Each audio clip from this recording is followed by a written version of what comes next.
저는 37살, 이혼녀입니다. 결혼 생활 7년을 버티다가 남편의 외도로 끝냈어요. 위자료 받고 혼자 살기 시작했죠. 힘들었지만 견딜만 했어요. 근데 정말 견디기 힘들었던 건 남편이 아니라 시어머니였어요. 이혼 후에도 저를 괴롭히는 그 사람 때문에 저는 지옥 같은 몇 년을 보냈습니다. 하지만 결국 뿌린 대로 거두게 되더라고요. 이 이야기가 궁금하시다면 구독과 좋아요 부탁드립니다. 이혼은 남편 외도 때문이었어요. 명확한 증거가 있었고 법적으로도 제가 유리했죠. 위자료 받고 깔끔하게 정리했어요. 남편은 그렇게 제 인생에서 사라졌고요. 결혼 생활은 처음부터 순탄하지 않았어요. 신혼 때부터 시댁 눈치 보느라 힘들었고 남편은 집안일도 안 하고 육아도 관심 없었어요. 저만 회사 다니면서 집안일 다 하고 아이 돌보고 그렇게 몇 년을 버텼죠. 남편 외도는 우연히 알게 됐어요. 남편 핸드폰에서 메시지 보고 처음엔 믿고 싶지 않았어요. 근데 증거를 모으면 모을수록 명확했어요. 몇 달 동안 회사 후배랑 만나고 있었더라고요. 저는 조용히 준비했어요. 변호사 선임하고 증거 정리하고 이혼 서류 준비하고 그리고 어느 날 남편 앞에 서류를 던졌죠. 사인해. 뭐야? 이게? 이혼 서류. 당신 외도 증거 다 있어. 남편 얼굴이 하얘졌어요. 변명하려다가 결국 포기했죠. 증거가 너무 명확했으니까. 미안해. 미안하다고 다야? 사인만 해. 남편은 며칠 후 사인했어요. 저는 위자료 5천만 원 받고 이혼했죠. 근데 시어머니는 달랐어요. 이혼하던 날 시어머니한테 전화가 왔었어요. 너 때문에 우리 아들이 이렇게 됐어. 어머니, 바람핀 건 아드님이에요. 그것도 다 내가 잘못해서 그런 거야. 내가 남편을 잘 챙겼으면 그럴 일이 없었어. 어머니, 저는 최선을 다했어요. 최선. 내가 뭘 했는데? 집안일도 제대로 못하고 남편 기도 안 살려주고 그러니까 우리 아들이 밖으로 돈 거지. 저는 한숨이 나왔어요. 시어머니는 결혼 생활 내내 그랬어요. 명절 때마다 저한테만 일 시키고 제가 조금만 실수해도 구박하고 남편 편만 들고 어머니, 저는 회사도 다니면서 집안일 다 했어요. 아이도 제가 키웠고요. 아드님은 집에 들어와서 소파에 앉아만 있었어요. 그래도 여자가 남자 기 살려줘야지. 내가 남편을 잘 섬겼으면 이런 일 없었어. 더 이상 대꾸하고 싶지 않았어요. 어차피 무슨 말을 해도 소용없으니까. 너 이혼해도 절대 잘 살지 못할 거야. 내가 두고 볼 거야. 그게 시어머니가 마지막으로 한 말이었어요. 저는 전화를 끊었죠. 저는 혼자 작은 원룸으로 이사했어요. 짐도 별로 없었어요. 결혼 생활 동안 모은 게 별로 없었거든요. 옷가지 몇 개, 책 몇 권, 제 개인 물건 몇 가지. 그게 전부였죠. 아이는 친정 부모님이 봐주시기로 했어요. 제가 경제적으로 자리 잡을 때까지 친정 부모님은 걱정 많이 하셨지만 저를 믿어주셨어요. 원룸에 처음 들어간 날 텅 빈 방을 보면서 울었어요. 결혼 7년이 이렇게 끝나다니 남은 건 아무것도 없고 그냥 혼자고 근데 동시에 자유롭기도 했어요. 더 이상 눈치 볼 사람도 없고 시댁 가야 하는 명절도 없고 남편 뒷바라지할 필요도 없고 이제 진짜 제 삶을 살 수 있겠다는 생각이 들었어요. 위자료로 받은 5천만 원이 있었어요. 그 돈으로 뭘 할까 고민했어요. 재취업. 근데 제 나이에 경력 단절된 상태로 좋은 직장 구하기는 어려웠어요. 그리고 솔직히 다시 누군가 밑에서 일하고 싶지 않았어요. 그래서 창업을 결심했어요. 작은 식당이라도 차려서 제 힘으로 살아가야겠다고 생각했죠. 저는 요리를 좀 했어요. 결혼 전에 요리학원도 다녔었고 시댁에서 명절 준비하면서 음식 솜씨도 늘었어요. 시어머니는 칭찬은 안 했지만 제 요리를 맛있게 먹긴 했거든요. 한식당을 하기로 했어요. 집밥 같은 정성 들인 음식을 파는 작은 가게. 인터넷으로 매물을 찾아봤어요. 강서구 쪽 주택가 골목에 작은 상가가 나왔어요. 보증금 2천만 원, 월세 80만 원. 평수는 작았어요. 한 15평 정도? 테이블 5개 정도 들어갈 크기였죠. 현장에 가서 봤어요. 건물은 오래됐지만 위치는 괜찮았어요. 주변에 아파트 단지도 있고 학교도 가까워서 유동 인구는 있을 것 같았어요. 계약했어요. 보증금 2천, 월세 80, 그리고 인테리어 비용, 주방 기구 비용까지 합쳐서 총 3,500만 원 정도 들었어요. 인테리어는 최소한으로 했어요. 벽 도배하고 바닥 장판 깔고 테이블이랑 의자 중고로 샀어요. 주방 기구도 중고 많이 샀고요. 돈을 아껴 써야 했으니까. 간판도 직접 디자인해서 저렴하게 만들었죠. 가게 이름은 행복한 밥상. 진부하지만 저한테는 의미 있는 이름이었어요. 이혼 후 처음으로 제가 스스로 만든 공간이었으니까. 준비하는 한 달 동안 정말 정신 없었어요. 아침부터 밤까지 가게에 나가서 청소하고 정리하고 메뉴 연구하고 집에 돌아오면 녹초가 됐죠. 근데 힘들면서도 설렜어요. 내 가게라는 게 너무 좋았어요. 내 이름으로, 내 힘으로 만드는 공간. 메뉴는 간단하게 잡았어요. 김치찌개, 된장찌개, 제육볶음, 불고기 정식. 4가지만 대신 반찬은 정성껏 만들기로 했어요. 집에서 먹는 밥상처럼 개업일을 잡았어요. 토요일로 지인들한테 연락하고 SNS에도 올리고 작은 가게지만 정성껏 준비했으니 잘 됐으면 했어요. 개업 전날 밤 잠이 안 왔어요. 설레고 떨리고 불안하고 뒤척이다가 새벽에야 겨우 잠들었죠. 개업날 아침 저는 새벽 5시에 일어났어요. 가게에 나가서 준비를 시작했죠. 김치찌개 끓이고 된장찌개 끓이고 반찬들 준비하고 밥도 해놓고 오전 11시 드디어 가게 문을 열었어요. 손이 떨렸어요. 진짜 시작이구나 싶었어요. 처음 1시간은 손님이 없었어요. 그냥 가게 안에 혼자 앉아서 기다렸죠. 지나가는 사람들이 가끔 가게를 쳐다보긴 했지만 들어오지는 않았어요. 정오쯤 됐을 때 문이 열렸어요. 손님이구나 싶어서 환하게 웃으면서 어서 오세요 했는데 시어머니였어요. 심장이 철렁 내려앉았어요. 어머니, 왜 오셨어요? 왜 왔냐고? 내가 가게 차렸다는 소문 듣고 왔지. 시어머니는 가게 안을 천천히 둘러봤어요. 비웃는 표정으로 구석구석 훑어보면서 뭐라고 할 거리를 찾는 것처럼. 이게 뭐야? 이딴 게 가게야? 테이블도 다 중고 같고 벽지도 싸구려고. 어머니, 제발 나가주세요. 나가라고? 여긴 장사하는 덴데 손님한테 나가라고 해? 시어머니는 큰 소리로 웃었어요. 가게 밖 지나가던 사람들이 쳐다봤어요. 이혼한 년이 가게를 차려? 웃기고 있네. 어머니, 너 같은 년이 뭘 한다고 잘 돼.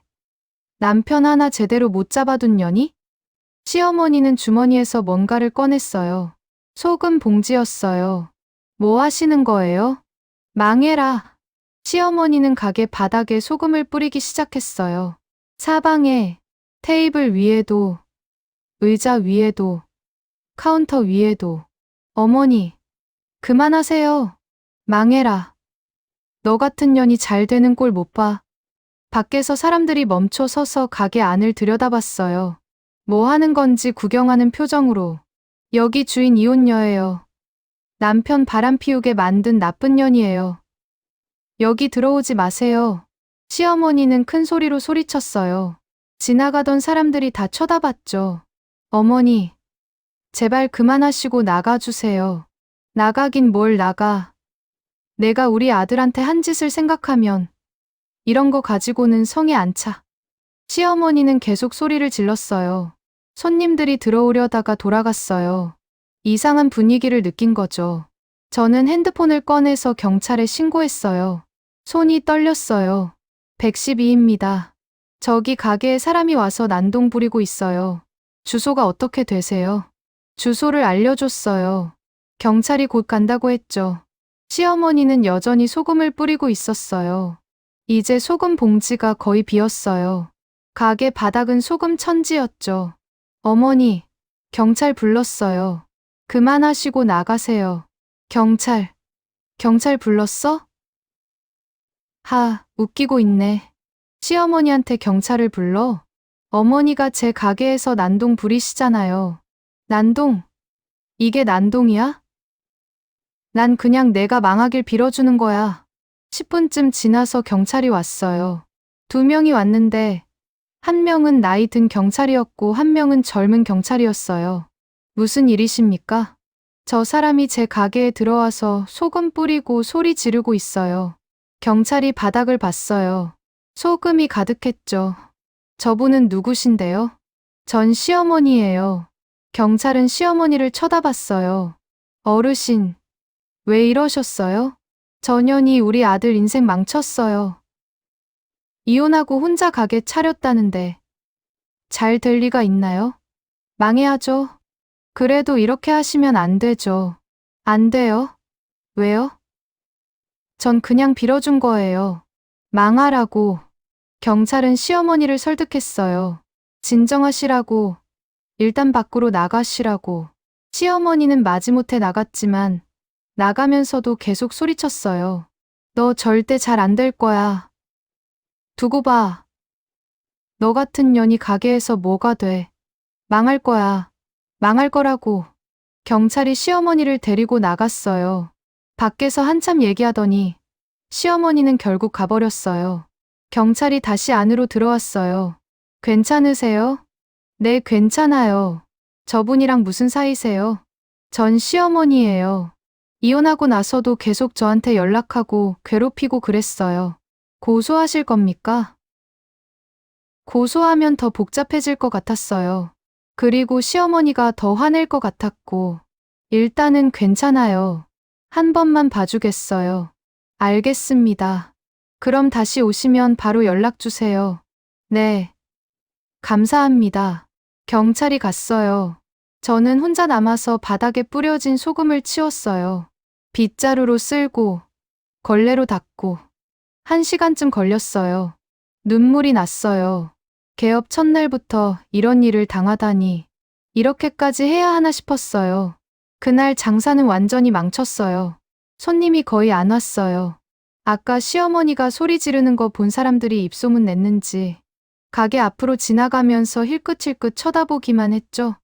저는 그날 밤 가게 문 닫고 혼자 울었어요. 테이블에 엎드려서 한참을 울었어요. 왜 이렇게까지 해야 하지? 이혼했으면 끝난 거 아닌가? 왜 계속 괴롭히는 거지? 근데 시어머니는 끝난 게 아니었어요. 시작이었죠. 다음 날 일요일, 저는 평소처럼 가게 문을 열었어요. 주말이니까 손님이 좀 있을 거라고 기대했죠. 오전 11시쯤 시어머니가 또 왔어요. 이번엔 가게 안으로 들어오지 않았어요. 가게 문 앞에 서서 지나가는 사람들한테 소리쳤어요. 여기 들어가지 마세요. 여기 주인 이혼녀예요. 남편 바람 피우게 만든 나쁜 년이에요. 손님들이 발길을 돌렸어요. 들어오려던 사람도 시어머니 보고는 그냥 지나갔어요. 저는 밖으로 나가서 시어머니한테 말했어요. 어머니, 제발 그만하세요. 제발요. 그만하라고. 내가 우리 아들 인생 망쳐놓고 나한테 그만하라고? 아드님 인생 망친 건 아드님이에요. 바람 피운 건 아드님이고요. 제가 아니라 내가 그렇게 만든 거야. 내가 남편을 잘 챙겼으면 아들이 밖으로 안 돌았어. 시어머니는 계속 소리를 질렀어요. 지나가는 사람들이 다 쳐다봤죠.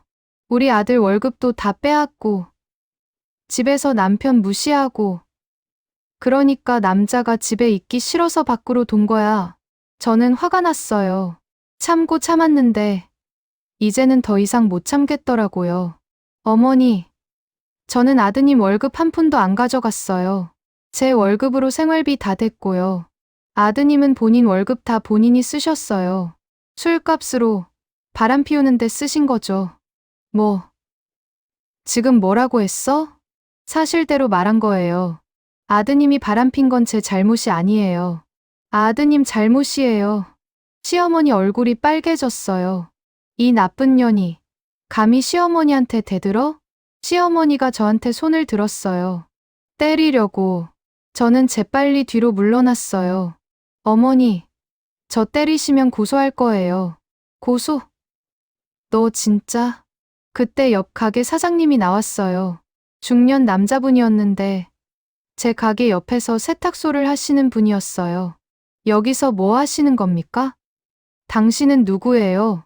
저 옆 가게 주인인데 여기서 매일 소란 피우시면 안 되죠.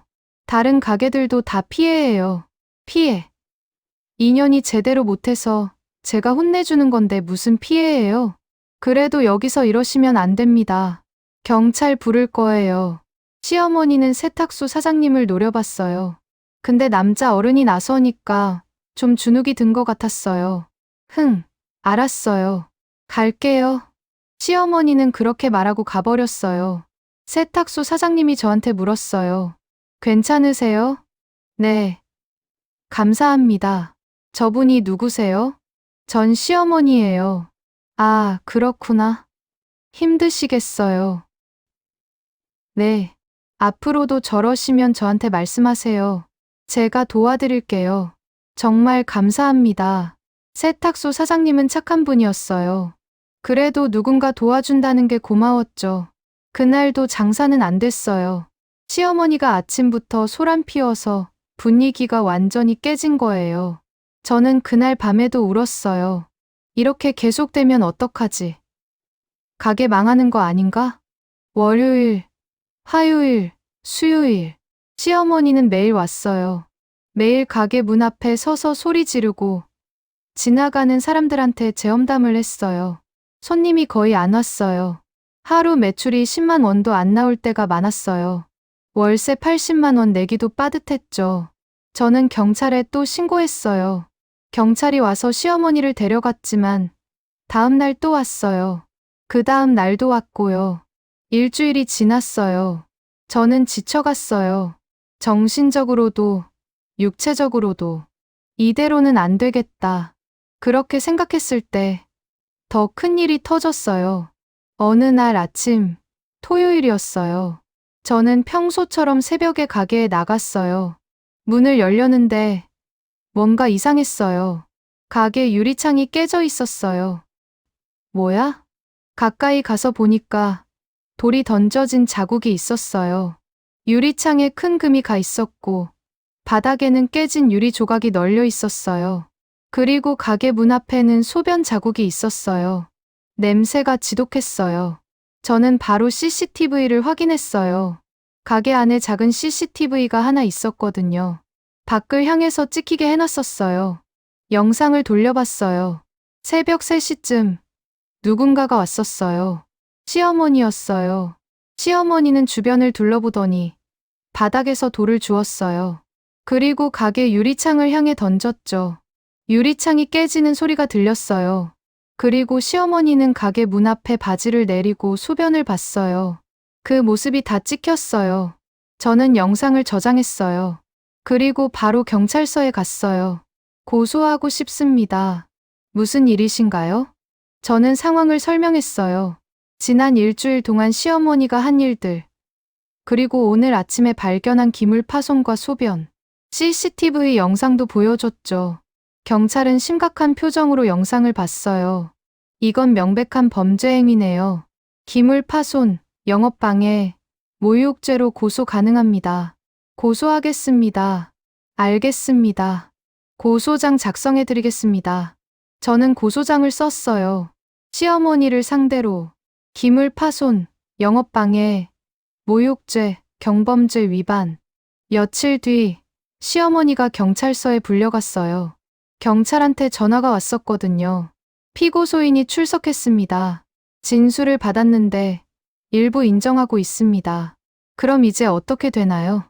검찰로 송치됩니다. 다만 합의를 원하신다면 합의도 가능합니다. 합의요? 네. 피고소인 측에서 합의를 원한다면 합의금을 받고 합의하실 수도 있습니다. 저는 고민했어요. 합의를 해야 하나, 끝까지 가야 하나.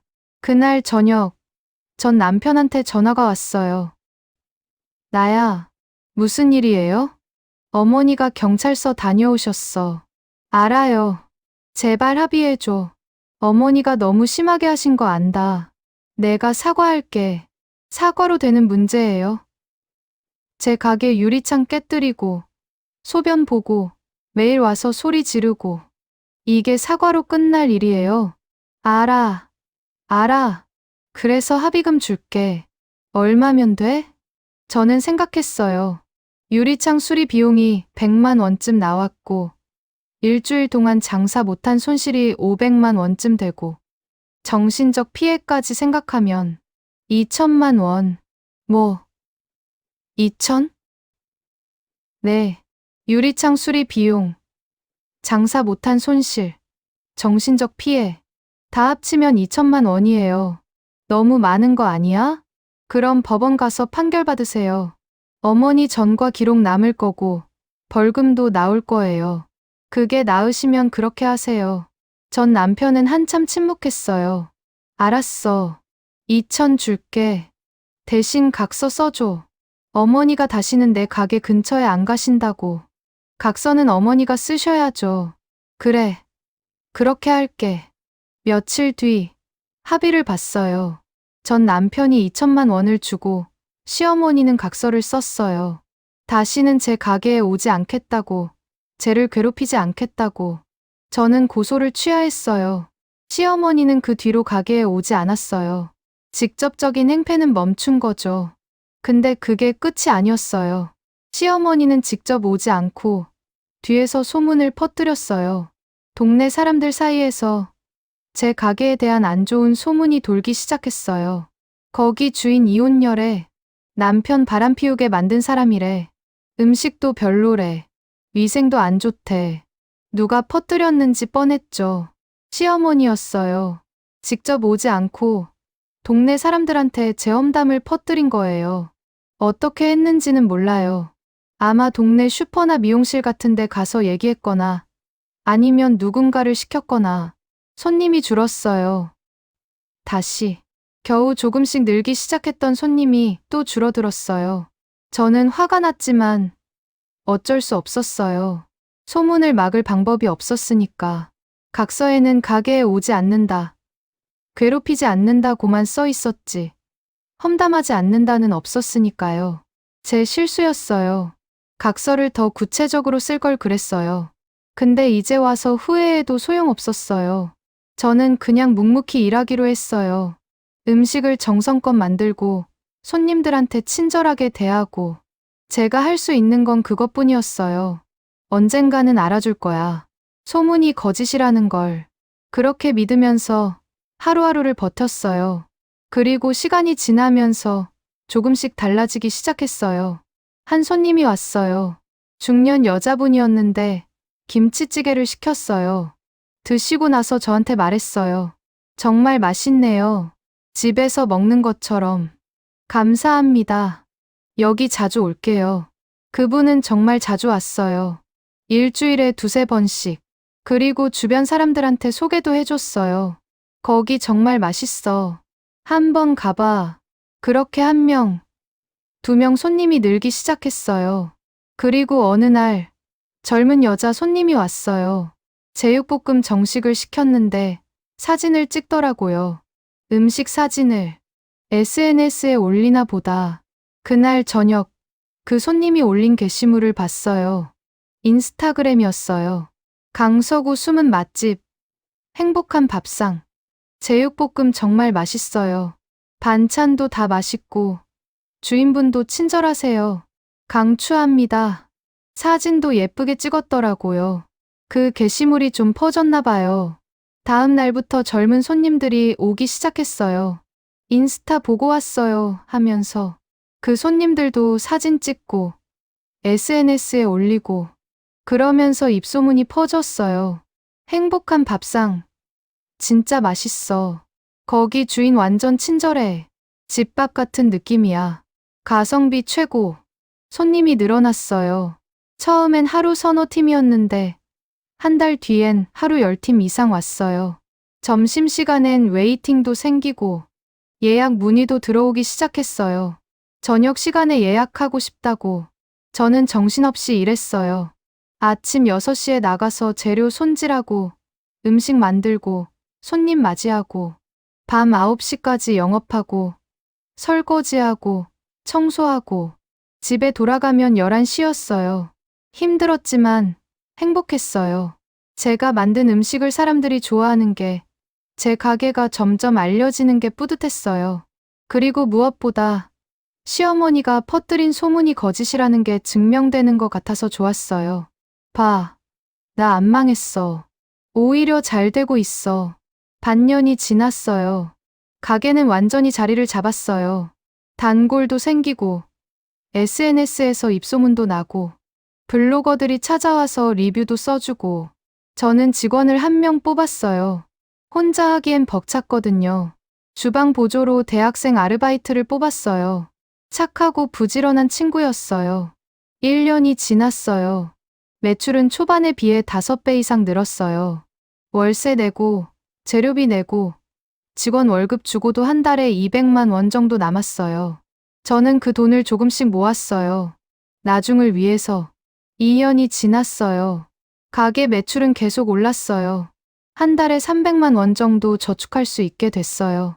그리고 손님이 너무 많아져서 테이블을 더 놓고 싶었지만 공간이 없었어요. 가게가 너무 좁았어요. 저는 이전을 고민하기 시작했어요. 더 큰 곳으로. 3년이 지났어요. 저는 본격적으로 이전을 준비했어요.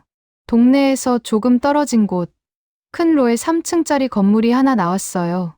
1층은 상가로 쓸 수 있고 2층, 3층은 주거 공간이었어요. 부동산에 연락해서 물어봤어요. 얼마예요? 15억입니다. 15억이요? 네. 위치도 좋고 건물 상태도 괜찮아서 가격이 좀 있습니다. 저는 고민했어요. 15억은 큰 돈이었어요. 제가 모은 돈은 7천만 원 정도였고 대출을 받아야 했죠. 은행에 가서 상담받았어요. 사업자 대출 가능한가요? 사업 기간이 얼마나 되세요? 3년 됐어요. 매출은요? 한 달 평균 1,500만 원 정도 나와요. 은행원이 서류를 확인하더니 고개를 끄덕였어요. 대출 가능하세요? 최대 10억까지 가능합니다. 정말요? 네. 매출도 괜찮고 사업도 안정적이라서요. 저는 대출을 받기로 했어요. 10억. 그리고 제가 모은 7천. 합쳐서 10억 7천. 나머지 8천만 원은 조금 더 모아서. 근데 고민하는 사이에 건물 주인한테서 연락이 왔어요. 건물 보러 오실 거예요? 네. 가겠습니다. 현장에 가서 봤어요. 건물은 생각보다 괜찮았어요. 1층은 넓었어요. 테이블 10개는 충분히 들어갈 크기. 주방도 넓고. 2층, 3층은 깔끔하게 리모델링돼 있었어요. 마음에 드세요? 네, 근데 가격 협상 가능합니다. 얼마까지 가능하세요? 14억이요. 건물 주인이 잠시 생각하더니 고개를 끄덕였어요. 좋습니다. 14억에 드리겠습니다. 정말요? 네. 빨리 처분하고 싶어서요. 저는 계약했어요. 14억. 대출 10억. 제 돈 4억. 4억은 모자랐지만 친정 부모님이 도와주셨어요. 3천만 원. 그리고 나머지는 좀 더 대출받아서 건물은 제 이름으로 등기됐어요. 믿어지지 않았어요. 몇 년 전만 해도 이혼하고 원룸에서 혼자 울던 제가 이제 건물주가 된 거예요. 리모델링을 시작했어요. 1층은 가게로 테이블을 10개로 늘리고 주방도 넓히고 인테리어도 새로 했어요. 깔끔하고 세련되게. 2층은 제 주거 공간으로 방 2개 거실 하나로 만들었어요. 아이가 친정에서 올 때를 대비해서. 3층은 직원 휴게실로 만들었어요. 직원들이 쉴 수 있는 공간. 공사 기간은 2달. 그동안 기존 가게는 영업을 계속했어요. 단골 손님들한테 이전한다고 공지했어요. 다들 축하해줬어요. 사장님, 대박이시네요. 건물까지 사셨어요? 대단하세요. 새 건물 공사가 거의 끝나갈 무렵, 저는 기존 가게에 현수막을 걸었어요. 빨간 천에 큰 글씨로 폐업. 사람들이 놀랐어요. 지나가던 사람들이 현수막을 보고 수군거렸어요. 거기 폐업한데? 장사 잘 됐는데 왜? 단골 손님들은 이미 알고 있었지만 모르는 사람들은 놀랐죠. 근데 현수막 맨 아래에 아주 작은 글씨로 적어놨어요. 이전 안내 로 123번지로 이전합니다. 4월 1일 오픈 예정. 작은 글씨라서 자세히 안 보면 안 보일 정도였어요. 일부러 그렇게 만들었어요. 현수막을 단 다음 날 예상대로 전화가 왔어요. 전 남편이었어요. 여보세요? 나야. 내 가게 폐업했다며? 누가 그래요? 어머니가 그러시던데. 오늘 직접 보고 오셨대. 폐업 현수막 걸려 있더래. 아, 그러셨구나. 진짜 망한 거야? 뭐, 그렇게 봐도 되겠네요. 그럼 이제 어떻게 할 거야? 제가 알아서 할게요. 신경 안 써도 돼요. 그래도 더 이상 연락하지 마세요. 우리 남남이잖아요. 전화를 끊었어요. 저는 웃음이 나왔어요. 시어머니가 현수막 보고 기뻐했겠구나 싶었어요. 드디어 망했다고 생각하면서. 그리고 다음 날 예상대로 시어머니가 나타났어요. 오후 2시쯤이었어요. 저는 가게 안에서 마지막 정리를 하고 있었어요. 이틀 뒤면 완전히 비울 예정이었거든요. 가게 문이 열렸어요. 시어머니였어요. 몇 년 만에 보는 얼굴이었어요. 더 늙으셨더라고요. 머리에 흰머리가 훨씬 많아졌고 주름도 더 깊어졌어요. 옷차림도 초라해 보였고요. 시어머니는 폐업 현수막을 보면서 환하게 웃고 있었어요. 정말 기쁜 표정이었어요.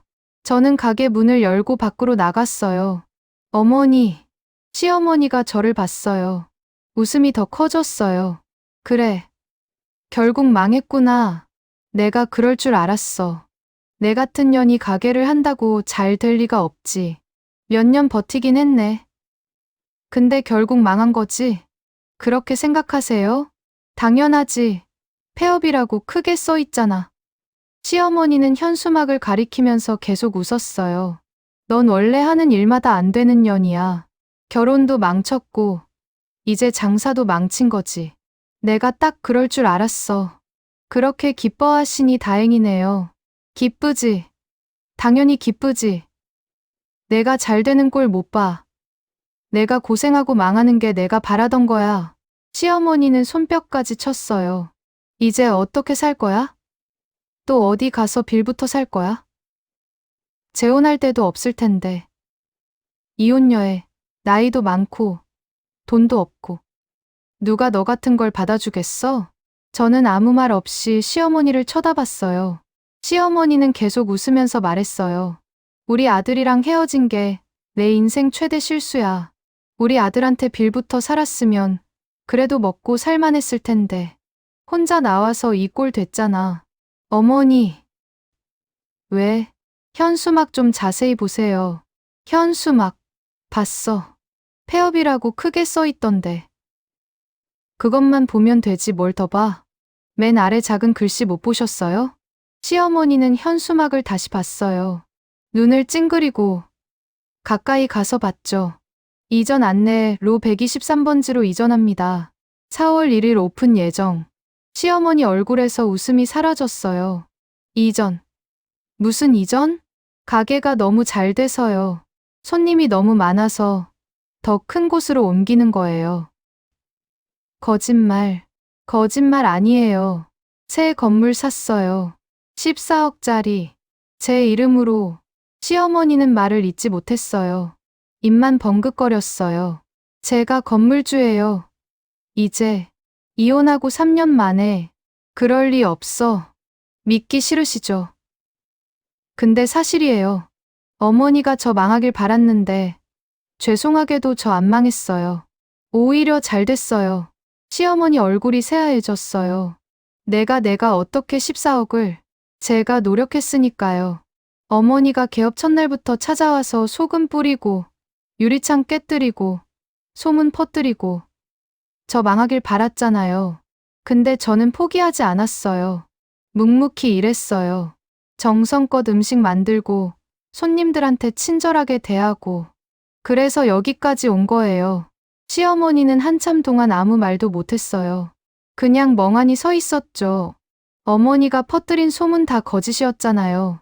제 음식 맛없다고, 위생 안 좋다고, 이혼녀라서 문제 많다고. 근데 손님들은 알아줬어요. 제 음식이 맛있다는 거, 제가 정성 들인다는 거. SNS에 입소문 나고, 블로거들 찾아오고, 예약 안 하면 못 먹을 정도로 인기 많아졌어요. 시어머니는 떨리는 목소리로 말했어요. 그래도 대출 받았을 거 아니야. 14억을 어떻게 현금으로 사? 대출 받았죠.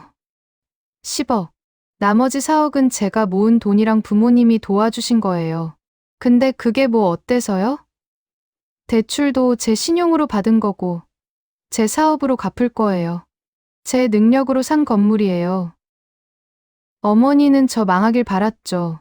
이혼하고 비참하게 살기를 바랐고요. 근데 죄송해요. 저 안 비참해요. 오히려 행복해요. 제 가게, 제 건물, 제 삶, 모든 게 제 거예요. 시어머니 눈에 눈물이 고였어요. 분해서 우는 건지, 충격받아서 우는 건지 모르겠지만, 저는 마지막으로 말했어요. 뿌린 대로 거두는 거예요. 어머니. 시어머니는 대답하지 못했어요. 어머니는 저한테 악의를 뿌렸어요. 소금 뿌리고, 유리창 깨뜨리고, 소문 퍼뜨리고, 저 망하길 빌었죠. 그리고 저는 노력을 뿌렸어요. 정성을 뿌렸어요. 그래서 어머니는 지금 아드님 외도 덮어주느라 바쁘시고, 저는 건물주가 된 거예요. 시어머니 얼굴이 일그러졌어요. 어머니, 이제 그만 가세요. 저도 바빠요. 새 가게 오픈 준비해야 해서. 저는 가게 안으로 들어가면서 문을 닫았어요. 시어머니는 밖에 한참 서 있었어요. 저는 안에서 창문 너머로 봤어요. 시어머니는 현수막을 멍하니 쳐다보고 있었어요. 그러다 결국 돌아갔어요. 비틀거리면서. 저는 그 모습을 보면서 아무 감정도 느껴지지 않았어요. 불쌍하지도 않고, 통쾌하지도 않고, 그냥 끝났다는 생각만 들었어요. 며칠 뒤, 새 가게가 오픈했어요. 행복한 밥상 신관이라는 이름으로. 기존 단골들이 다 왔어요. 그리고 새로운 손님들도 엄청 많이 왔어요. 넓은 공간, 깔끔한 인테리어, 그리고 변함없는 맛. 손님들은 만족했어요. 사장님, 여기 완전 좋네요. 건물 사셨다며요? 대박이에요. 앞으로 자주 올게요. 첫날 매출이 300만 원이 나왔어요. 기존 가게의 2배였죠. 직원도 3명으로 늘렸어요. 주방 보조 1명, 홀서빙 2명. 다들 착하고 열심히 일하는 친구들이었어요. 2층에서 살면서 출퇴근도 편해졌어요. 아침에 일어나서 바로 1층으로 내려가면 되니까. 아이도 친정에서 데려왔어요. 방이 2개라서 아이 방도 따로 만들어줬죠. 아이는 좋아했어요. 엄마, 우리 집 커졌다. 응, 커졌지? 엄마 가게도 커졌어. 그래, 엄마가 열심히 일해서 이렇게 된 거야. 엄마, 대단해. 아이가 저를 안았어요. 저는 아이를 꼭 안으면서 생각했어요. 제대로 보여준 것 같아. 엄마가 포기하지 않고 노력하면 이렇게 잘 될 수 있다는 거. 몇 달 뒤, 전 남편한테 연락이 왔어요. 내가 정말 건물 샀다며? 응. 대단하다. 고마워. 나는 여전히 회사 다니고 있어. 내가 부럽다. 각자 선택한 길이잖아. 당신은 그 길.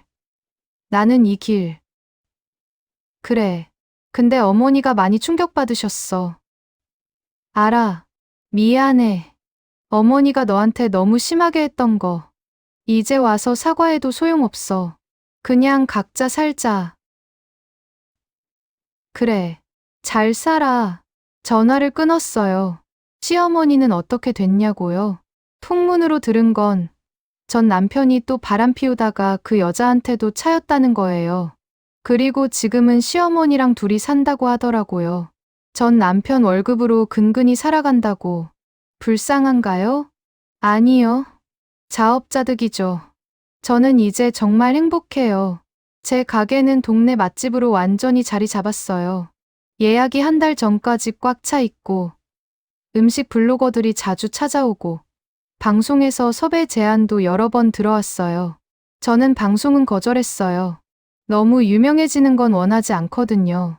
지금처럼 단골 손님들이 편하게 찾아오는 동네 맛집으로 남고 싶어요.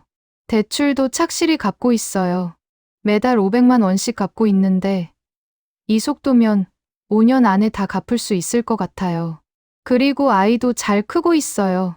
학교도 잘 다니고 친구들도 많고 가끔 1층 가게로 내려와서 손님들한테 인사도 하고 손님들은 아이 보면 귀여워해요. 사장님 딸 완전 예쁘네요. 엄마 닮았어요. 저는 이제 미래를 꿈꿔요. 몇 년 후에는 체인점도 내볼까 생각 중이에요. 아니면 제2호점? 아직 확실히 정하진 않았지만 가능성은 열어두고 있어요. 재혼 생각 있냐고요?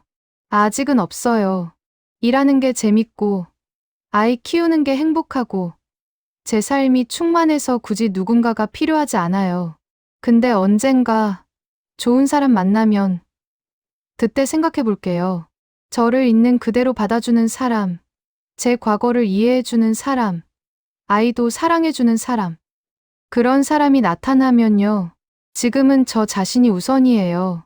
이혼 후 몇 년, 저는 정말 많이 변했어요. 나약했던 제가 이제는 강해졌어요.